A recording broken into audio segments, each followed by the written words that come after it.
J'ai gardé aussi un truc pondu, je pense, par M. Christian Dupuis de Art et Culture, Plateau Art et Culture, qui s'est lancé dans un mini-éditorial sur le coup d'une émotion, sur le coup d'un échange, en fait, entre Mme Louise Arel et Marie Plourde. Vous savez, Marie Plourde, animatrice télé, qui est candidate ici dans le quartier Myland sous la bannière Projet Montréal pour être conseiller d'arrondissement pour l'arrondissement Plateau-Mont-Royal. Et puis, elle remplacera à ce siège-là, elle va remplacer, elle va être élue, là, elle va remplacer Richard Ryan qui est candidat pour devenir conseiller d'arrondissement, conseiller de la ville pour l'arrondissement Plateau-Montréal pour le district Myland. C'est le poste qu'occupait M. Alexander Norris, qui maintenant s'en va dans le district. Vous savez, au début de l'émission, je parlais des districts qu'il y avait dans l'arrondissement Plateau-Montréal. Il s'en va pour prendre le siège que présentement occupe Richard Bergeron, c'est-à-dire conseiller de ville pour l'arrondissement, pour le district Jeanne-Mance. Bon, c'est un peu complexe, ça va mieux par écrit pour parler de ces choses-là qu'à l'oral. C'est du jargon complètement incompréhensible. Si vous voulez mon avis, vite, allez voir quand même vite cet échange-là entre Mme Ariel et Mme Plourde. Mme Plourde, en gros, là, travestissez pas mes propos. En gros, dit à Mme Ariel, peut-être que vous vous faites un peu âgé, et Mme Ariel de lui répondre, peut-être que j'ai effectivement l'âge de changer la couche. Bon, moi, j'ai travesti leurs propos. Vous, faites pas comme moi, là. Prenez le temps de regarder comme il faut qu'est-ce qu'ils se disent. Qu'est-ce qu'elles se disent. Le plateau Mont-Royal, c'est le château fort de Projet Montréal. Ça aurait dû être une carte de visite pour le parti. C'est évidemment un couteau à double tranchant parce que, bon, sur le plateau, des fois, les grands médias ont donné une mauvaise réputation à l'arrondissement, au quartier. Des fois, on a l'impression, que je fais des boutardes, là, on a l'impression que tous les gars sur le plateau ont un cheveu long, puis toutes les filles, je sais pas moi, s'habillent dans des friperies, puis toutes sortes de trucs. Bref, M. Ferrandez s'est aliéné beaucoup de gens en s'attaquant au mode de vie basé sur la voiture. Hein. Pour ceux qui aiment le développement durable et des trucs comme ça, vous savez à quel point c'est dur, c'est ancré dans la mentalité des gens, cette liberté qu'offre la voiture de circuler pour aller ailleurs. Donc, M. Ferrandez, plus axé sur le milieu de vie, restez ici, à nos citoyens, nos résidents, nos habitants, nos résidents, on en prend soin, et puis si vous faites juste transiter par le plateau Mont-Royal, on va vous faire la vie dure. Bon, ça n'avait pas l'air d'un joueur tellement d'équipe hein, au niveau de Montréal. Maintenant, Projet Montréal, c'était la seule administration, Rosemont Petite-Patrie aussi, qui a un maire Projet Montréal, mais il n'a pas été élu sur cette bannière-là. Là. Donc, c'était le Château Fort, c'était même le seul lieu où Projet Montréal pouvait se vanter d'avoir raflé tous les sièges et être des vrais élus de Projet Montréal. Là. Maintenant, 4 nouveaux visages aux prochaines élections. Moi, je dis qu'il y a anguille sous roche. Je ne suis pas naïf là, au point de penser que stratégiquement, Projet Montréal se croisait les doigts en disant si on peut-tu mettre plus de la moitié de nos membres élus dehors, on va être mieux pour les prochaines élections. Ça n'a aucun bon sens comme argument, comme rhétorique. Là. Donc, ils sont malheureux de cette situation-là, disons-le comme ça. Et puis, leur façon de gérer ces petites affaires-là, moi, me laisse perplexe. Hein.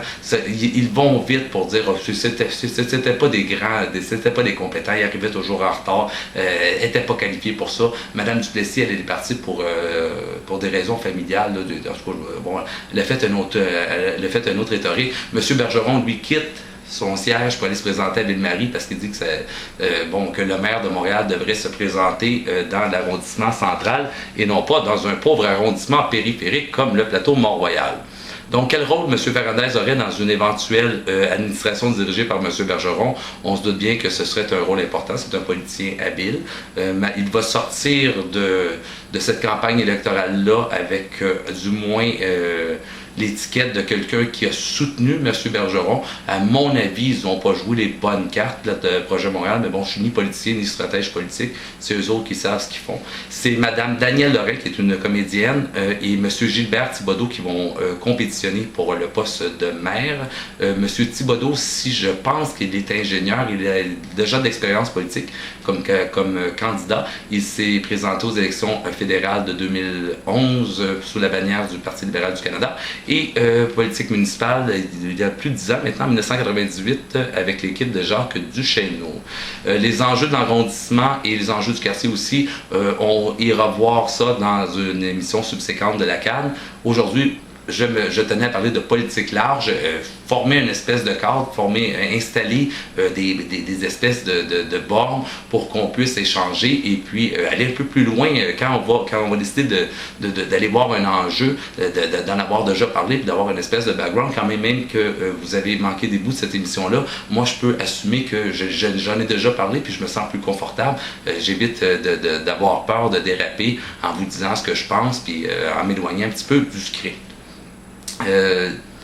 Ils ont abandonné, à mon avis, le caractère qui les différenciait fortement des autres partis. Ils ont voulu dire c'est pas vrai ça qu'on est un parti que juste le monde sur le plateau peut voter pour. Excusez mon français, il est affreux ce soir.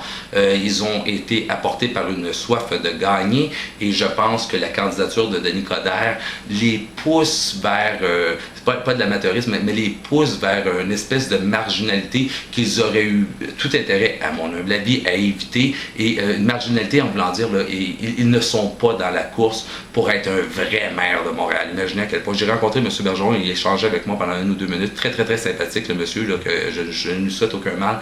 Mais il ne semble pas être dans la même joute que le parti de Denis Coderre. Puis c'est dommage pour eux autres parce qu'ils ont travaillé 3-4 ans de temps pour bâtir ça. Ils ont mal joué leur carte visiblement pour dire ben, on va mettre M. Bergeron en avant, c'est le temps de nous sacrifier, ce qu'on est, ce qui nous a fait élire ici pour mettre M. Bergeron à l'avant puis dire on va mettre les coins doux, on va vendre un petit peu de politique du gris, hein, vous savez, ni noir ni blanc, ni noir ni blanc. Puis à un moment donné, du gris, ben, il n'y a personne qui vote pour ça depuis Wilfrid Laurier. Depuis que la face de Wilfrid Laurier, c'est billets de 5$.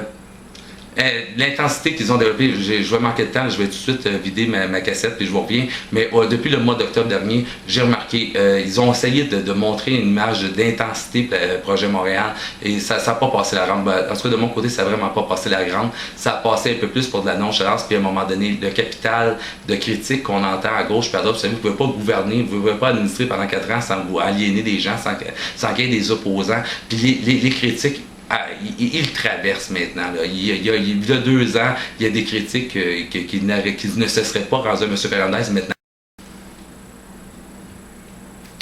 Donc, j'ai été interrompu, malheureusement. Là, je vais essayer de résumer ce que je disais très, très rapidement. L'émission s'étire un peu. Donc, au cours de la dernière année pour Projet Montréal, moi, ce que j'ai remarqué depuis octobre 2012, c'est probablement une coïncidence là, que ça fasse 12 mois, là, où c'est le départ de Carl Boileau qui m'a allumé quelque chose de Projet Montréal. Je ne le sais pas exactement, mais j'ai l'impression qu'on a essayé de nous vendre de l'intensité et que cette intensité-là ne passe pas la rampe. Je questionne leurs semaines de travail. Moi, j'ai l'impression que c'est des semaines de travail qui ont été mises à profit de la candidature de M. Bergeron comme maire de Montréal. Et puis, bon, ben, je peux comprendre la logique de ça, mais je pense que si c'était une carte qui était dans la main de Projet Montréal, je pense qu'ils ont joué la mauvaise carte et qu'ils auraient beaucoup plus dû miser sur, c'est facile de parler 1 an plus tard, là, mais qu'ils auraient beaucoup plus dû miser sur leur recette du succès ici et essayer de l'étendre un peu ailleurs. Ils donnent un mauvais nom à la démocratie, la participation démocratique. À la démocratie participative, à la vie démocratique de cet ainsi Projet Montréal. Je vous dirais ça comme ça. J'en ai parlé de 2 secondes, c'est juste que j'ai été interrompu par le manque d'espace. La candidature de Marie-Claude est extrêmement intéressante compte tenu d'une éventuelle administration Bergeron. Si M. Bergeron est élu maire de Montréal, on peut s'attendre à ce que M. Ferrandez soit en périphérie du pouvoir, probablement en périphérie immédiate. Marie-Claude, qui arrive comme nouveau visage dans le Myland, je suis presque sûr qu'elle va être élue, va sans doute prendre beaucoup de place dans la prochaine administration sur le plateau Mont-Royal. Si des élections avaient lieu aujourd'hui, évidemment, je pense que Projet Montréal gagnerait. Peut-être pas comme en rappelant tous les sièges, je vais y revenir dans 2 secondes.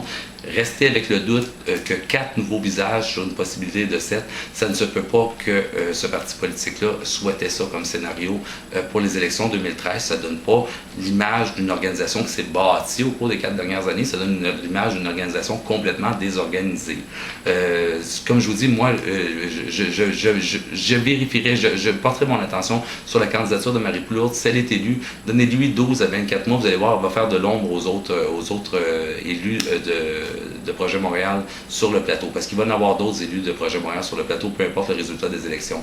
M. Ferrandez va sortir de tout ça avec l'image d'un chef c'était pas le chef de parti, mais c'était le maire de l'arrondissement Plateau-Montréal, avec l'image d'un soldat qui est rentré dans les rangs pour valoriser la candidature de son chef.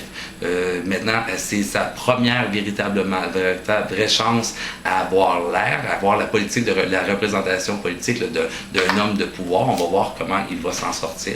Et puis, est-ce que c'est des élections gagnées d'avance? Non. Mais je pense que si les élections, comme je viens de vous dire, si les élections avaient lieu aujourd'hui, je pense que Projet Montréal remporterait le plateau Mont-Royal. La course serait chaude, risque d'être chaude dans le district Jeanne-Mance, c'est celui au sud de de l'avenue Mont-Royal. Il y a des places où il va y avoir définitivement non seulement Coalition Montréal qui va, la coalition de Marcel Côté qui va enlever des votes à Projet Montréal, mais aussi l'équipe de Nicodère qui présente une ancienne candidate, une ancienne élue de ce même district-là. Dans le Myland, j'ai l'impression que Richard Ryan, Marie Plourde vont remporter assez facilement leur course. Il se pourrait, il y a eu, évidemment, on ne peut pas administrer pendant 4 ans sans avoir un nombre grandissant d'opposants. Vous avez beau plaire à beaucoup de monde, à un moment donné, il y a de plus en plus de personnes que vous déplaisez, parce que c'est ce que je vous disais à propos de la politique du gris, il n'y a pas moyen toujours de viser en plein milieu sans justement se faire accuser après ça d'avoir rien fait. Moi, je trouve ça étonnant, là, par exemple, que des semaines de 40 heures de travail aient mené au type de réalisation où on nous vend qu'on a travaillé très fort pour accomplir là, du côté de Projet Montréal. J'ai pas l'impression qu'ils vont réussir à rafler tout dans Plateau Mont-Royal aux prochaines élections du 3 novembre. Bon, de toute manière, la candidature de Denis Coderre renvoie tout ce beau monde-là, y compris l'administration Ferrandez et Marcel Côté et sa coalition, à la table à dessin, à apprendre comment faire en temps de campagne électorale. Projet Montréal, en plus, doit apprendre à vivre, et puis je pèse mes mots, là, et faire le ménage dans sa culture institutionnelle. C'est tous ceux et celles qui débarquent de la barque de Projet Montréal sont des incompétents. Alors, je demande à savoir la qualité de ceux et de celles qui restent. Vous ne me ferez jamais à croire que l'administration Ferrandez ou même Projet Montréal souhaitait se lancer dans les présentes élections avec 4 nouveaux visages sur 7. Au départ, c'était juste M. Bergeron qui disait ça va avoir plus de bon sens, je me présente dans Ville-Marie parce que c'est là que j'ai le plus de chances de me faire valoir comme étant habilité à occuper la place de maire de Montréal.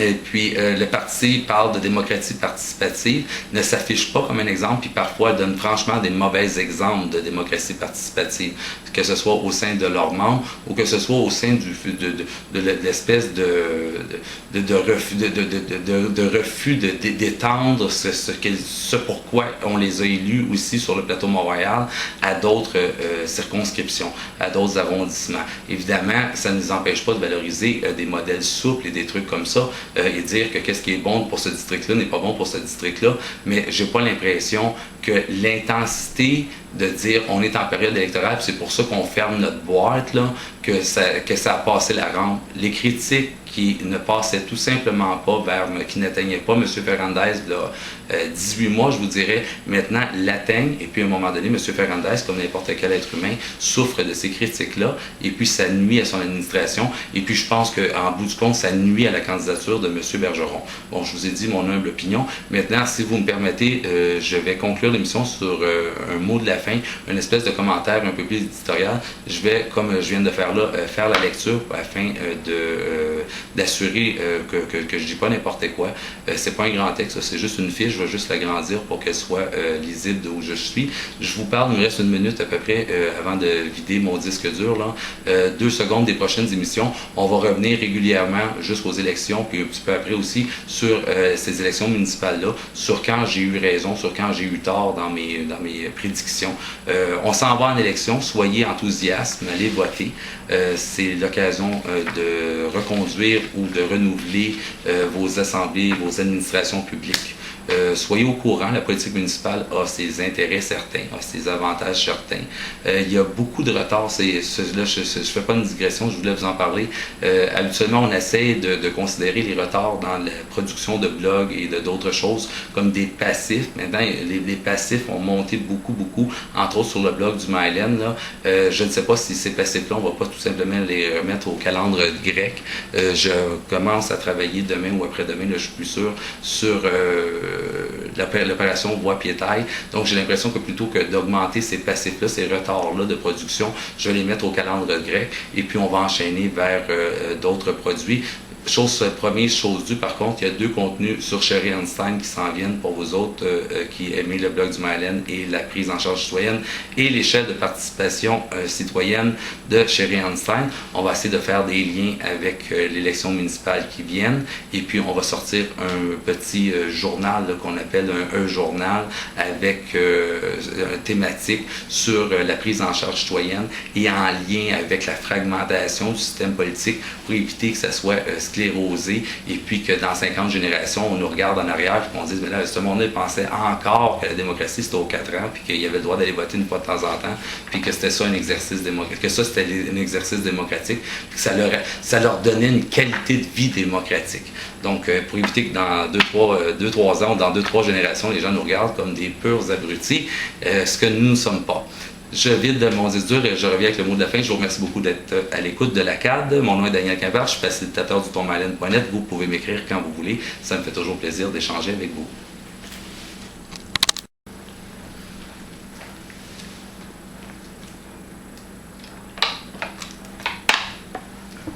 Alors, on s'en va vers le mot de la fin pour cette émission de la CAD. J'ai même pas parlé du district de Lormier. C'est celui qui est à l'est de Christophe Colomb, je pense.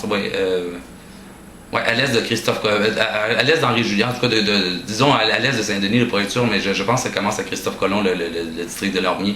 2 nouveaux visages sur une possibilité de 2 pour Projet Montréal. C'est Mesdames Mainville et Mesdames Giguère qui vont remplacer respectivement Madame Duplessis comme conseil, le siège qu'occupait Madame Duplessis, qui était conseillère pour la ville, et le siège de M. Boileau. M. Boileau qui se présente cette fois-ci pour la coalition Marcel Côté, la coalition Montréal Marcel Côté. Je ne sais pas qu'est-ce qui va arriver dans ce district-là. J'ai l'impression que ça va aller tout d'un côté ou tout de l'autre, là. Mais c'est comme pour le quartier Mylen. J'ai pas l'impression que ceux qui vont voter pour Marie Plourde ne voteront pas pour Richard Ryan et vice-versa. Donc j'ai l'impression que si Carl Boileau réussit à aller rechercher sa base, il se pourrait y avoir des surprises et que tout l'est de l'arrondissement tombe aux mains de, par exemple, Coalition Montréal. Mot de la fin, je me permets de faire la lecture, OK, pour pas qu'on s'égare. C'est pas parce que je veux éviter les dérapages, hein, ça c'est vraiment juste pour pas qu'on s'égare. L'erreur de Projet Montréal aurait été de perdre confiance en leurs moyens. Probablement que ces moyens étaient insuffisants pour s'assurer d'une victoire aux prochaines élections. Je parle des élections du 3 novembre prochain.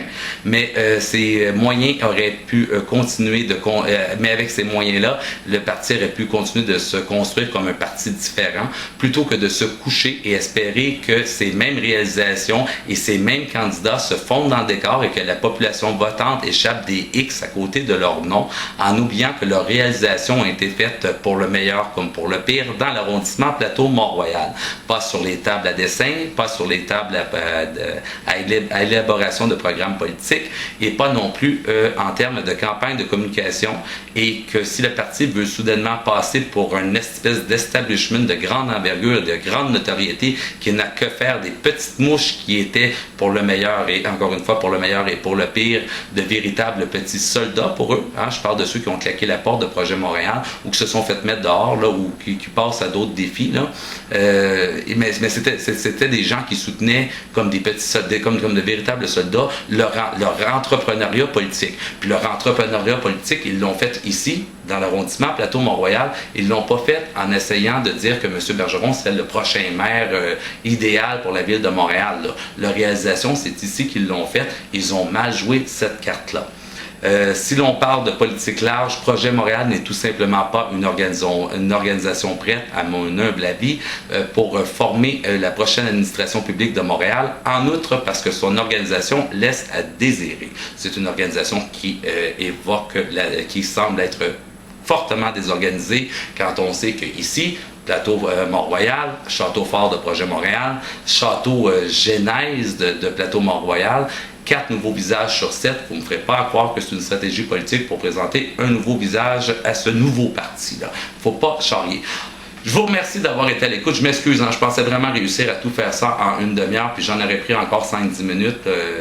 Je vais essayer de trouver un format d'émission là où il y a juste un milieu entre l'idée qu'il faut jaser, essayer aussi d'intégrer peut-être un petit peu du divertissement, trouver un moyen qu'il y ait un peu de divertissement dans l'émission, que ce soit un vrai show de variété, une vraie émission du dimanche. Toujours conduite dans une perspective d'habitation communautaire. Soyez critiques. Vous êtes une concitoyenneté, toutes et toutes qui êtes à l'écoute présentement. Vous faites partie d'une concitoyenneté qui est particulièrement éduquée, qui est particulièrement bien informée et qui est particulièrement critique. Donc, vous êtes les idées, vous êtes le changement. Vous avez les moyens de provoquer ce changement-là. Posez des questions à côté des scripts, fragmenter les arènes de débat et participer de la vie démocratique. Refuser tout ce qui les soutiens de la démocratie aux 4 ans. Oubliez ça, on est chanceux d'avoir le droit de vote. Là. On l'a, notre droit de vote. On ne veut pas le perdre, notre droit de vote. On veut juste vivre en démocratie 365 jours par année. Puis partez à rire quand un politicien va vous dire « Ah là, c'est dans les mains des électeurs à ce coup-là. Là, j'ai plus rien à dire. » Ben non, la démocratie, c'est dans vos mains à journée longue. OK, je m'en vais. Merci d'être à l'écoute. Merci beaucoup, beaucoup, beaucoup, beaucoup. Contactez-moi quand vous voulez. Jaser. Venez faire un tour à la CAD comme invité ou comme directeur des nouvelles. C'est vous qui allez choisir les nouvelles. Vous ferez la revue de presse à ma place. Si vous êtes militant pour un parti et ça vous tente de venir chanter les mérites de votre parti, je ne me mettrai pas trop dans votre chemin. OK, on s'en va. Bye bye. Merci d'être là.